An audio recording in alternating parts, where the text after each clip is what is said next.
We stand on a 55-year brand. And that brand says we stand for the truth, we stand for our folk, we give voice to the voiceless, and that is one of the valuable things about us. We're one of the few industries that Black people manage, own, and trust. I think that we are concerned about are the things that our parents were concerned about. To become educated and be able to afford higher education, economic development, and business opportunities. The news is the news no matter how you tell it. It's just who's telling it's going to give you their version of it. People in our community trust what we say. They believe in us.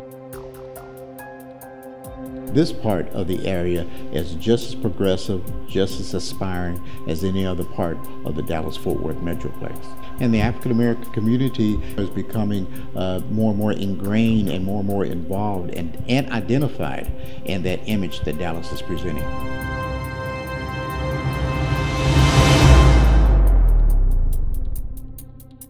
And I think that if it passes through the line of family, you get a sense of where we've come from directly and where we need to go. And I say segregation now, segregation tomorrow, and segregation. So we provided a voice and a megaphone for what pressures we were under and what atrocities were put upon us. That megaphone today just happens to be a little bit more than ink and paper. So we have to be aware that we have to cover more than a civil rights perspective in the news that we cover.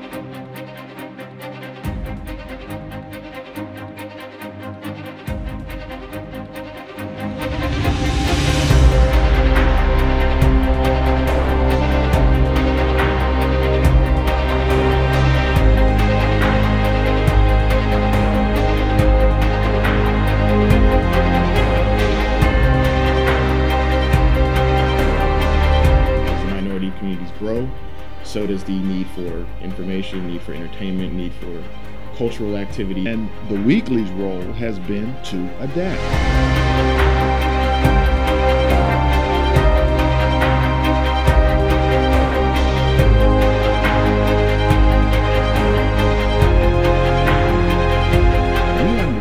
I understand, the people who work here understand that it is about the consumption of information.